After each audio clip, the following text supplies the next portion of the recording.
हरि ओम तत्सत। अध्यात्म रामायण अयोध्या कांड पंचम सर्ग।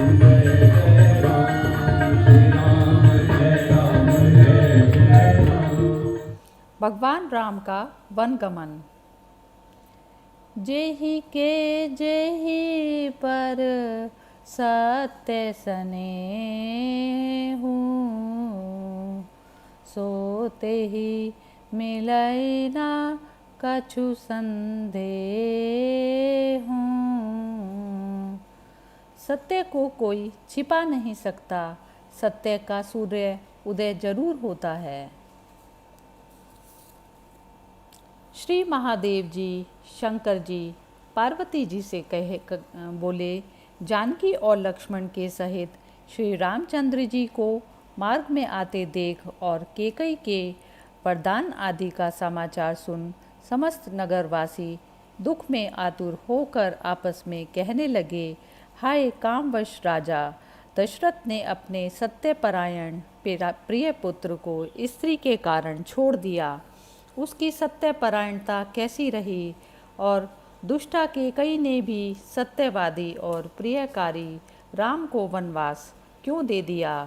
वह ऐसी क्रूर कर्मा और हठ बुद्धि क्यों हो गई?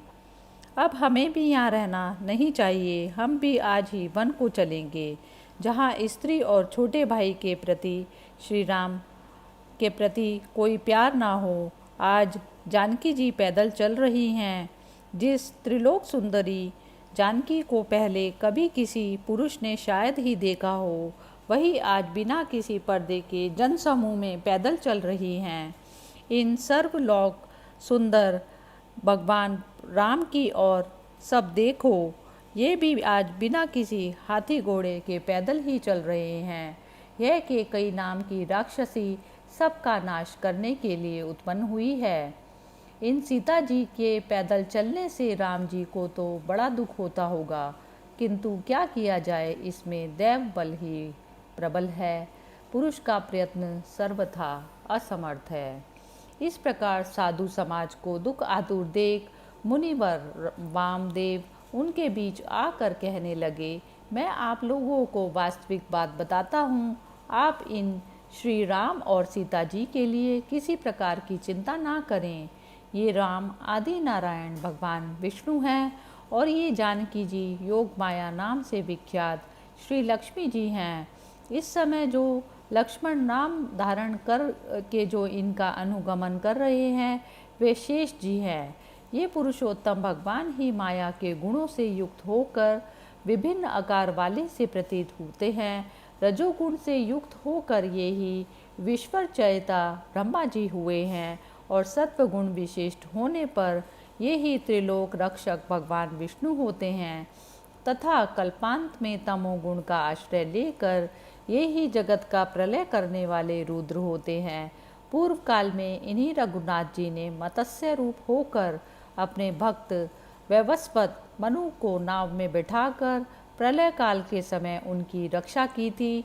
समुद्र मंथन के समय जब मंदराचल पाताल लोक को ही जाने लगा, तब इन्हीं रघुनाथ जी ने कूर्म रूप होकर उसे अपनी पीठ पर धारण किया।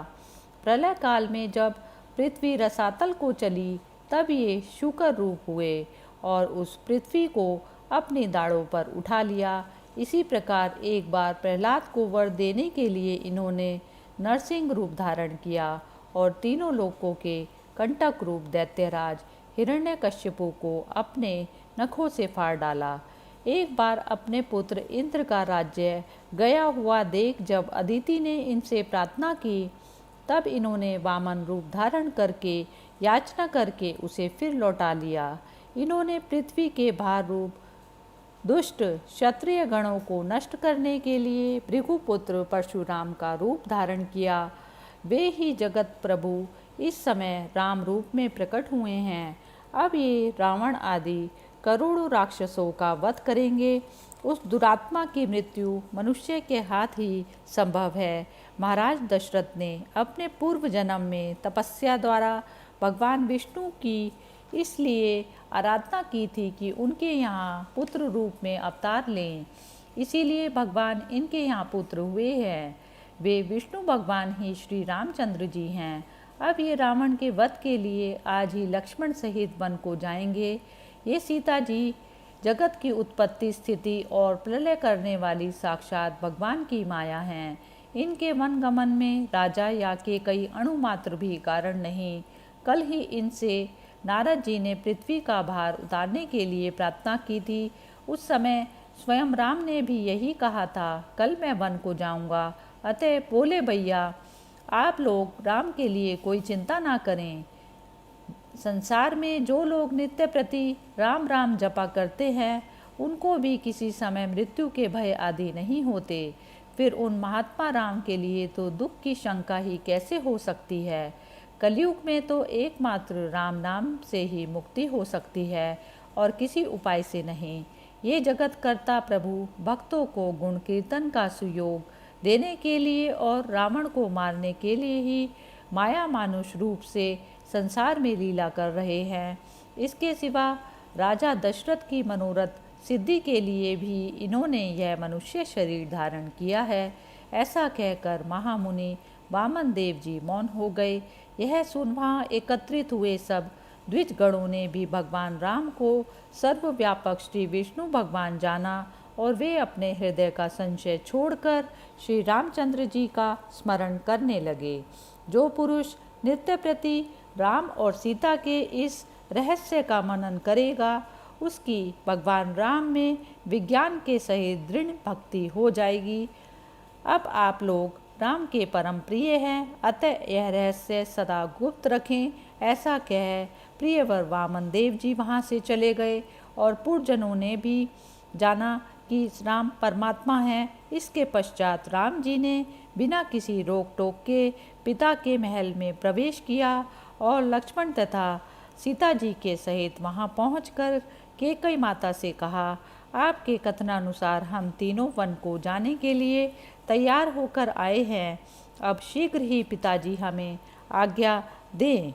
राम के ऐसा कहने पर कैकेयी ने सहसा उठकर स्वयं ही राम, लक्ष्मण और सीता को अलग अलग वल्कल वस्त्र दिए। तब रामचंद्र जी ने अपने राजोचित वस्त्रों को उतारकर वनवासियों के से वस्त्र धारण किए। लक्ष्मण जी ने भी ऐसा ही किया, किंतु सीता जी ने उन्हें पहनना नहीं जानना चाहती थी। अतः उन वस्त्रों को हाथ में लेकर वे लज्जापूर्वक राम जी को देखने लगी। तब रामचंद्र जी ने उस चीर को लेकर सीता जी के वस्त्रों पर ही लपेट दिया। यह देखकर रनिवास की सभी स्त्रियां रोने लगी। तब वशिष्ठ जी ने उनके रोने का शब्द सुनकर क्रोधित हो कैकेयी को डांटते हुए कहा, अरे दुशीले, तूने तो केवल राम के वन जाने का ही वर मांगा है ना, फिर तू सीता को भी वन के वस्त्र कैसे देती है।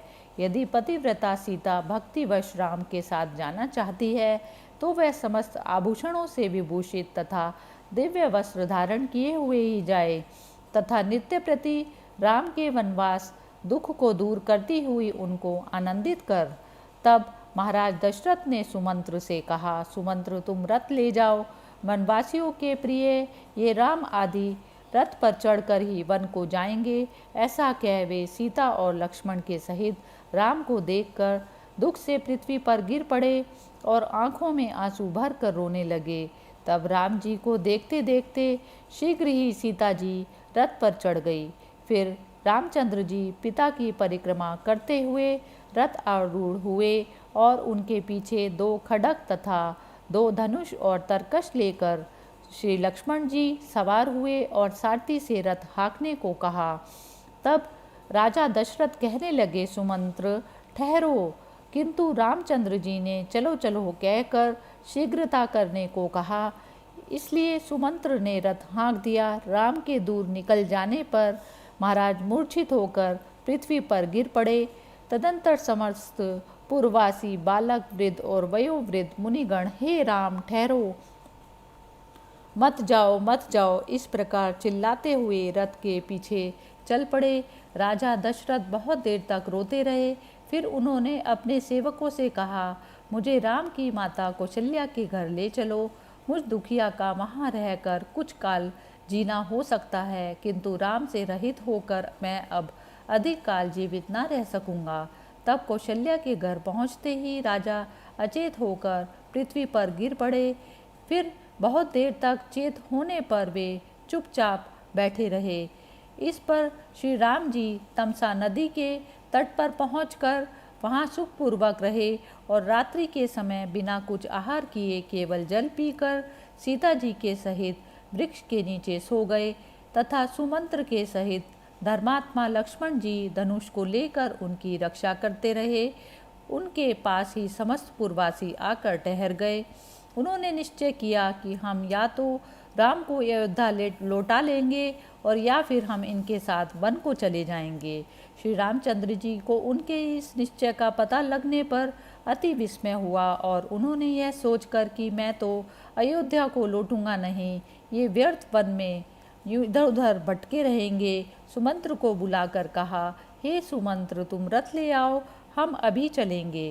राम की ऐसा आज्ञा होने पर सुमंत्र ने रथ में घोड़े जोत दिए। तब राम, लक्ष्मण और सीता जी उस पर चढ़कर शीघ्रता से चले।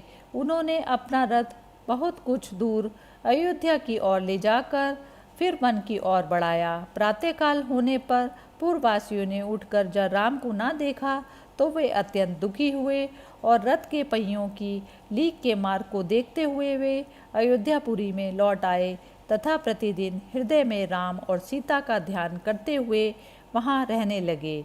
इधर सुमंत्र ने भी शीघ्र ही आदरपूर्वक अपना रथ बढ़ाया तथा सीता जी के सहित श्री रामचंद्र जी के विस्तृत देशों को देखते हुए श्रृंगवेरपुर में पास गंगा जी के तट पर पहुँचे। गंगा जी को देखकर उन्होंने प्रसन्न चित्त से नमस्कार किया, स्नान किया और फिर रघुश्रेष्ठ राम जी शीशम के वृक्ष की छाया में बैठे।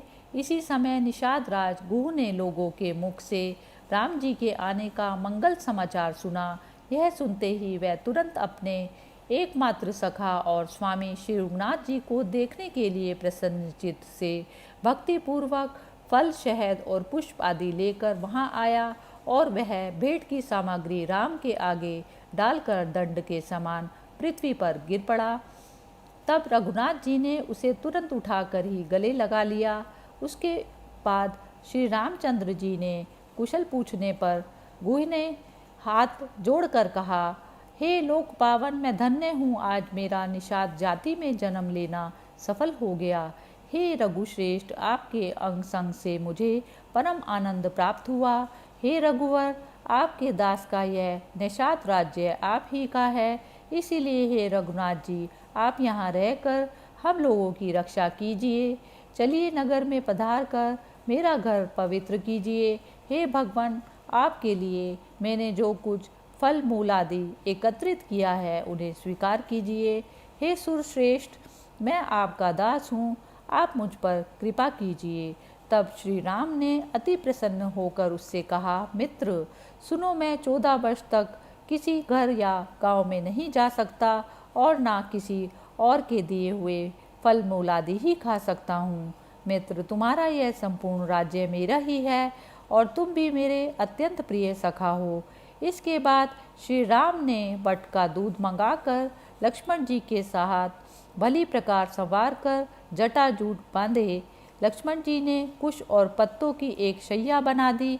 उसी पर केवल जल पीकर सीता जी के सहित श्री रघुनाथ जी विराजमान हुए और पहले जिस प्रकार अयोध्यापुरी में महल में जननंदिनी के सहित सुसज्जित पलंग पर पौड़ते थे उसी प्रकार सो गए। उनके पास ही धनुष, बाण और तरकश लिए हुए श्री लक्ष्मण जी धनुषधारी गुह्य के सहित धनुष चढ़ाकर इधर उधर देखते हुए श्री राम जी की रखवाली करने लगे। इति श्री मद अध्यात्म रामायणे उमा शंकर संवादे अयोध्या कांडे पंचम सर्गः समाप्त।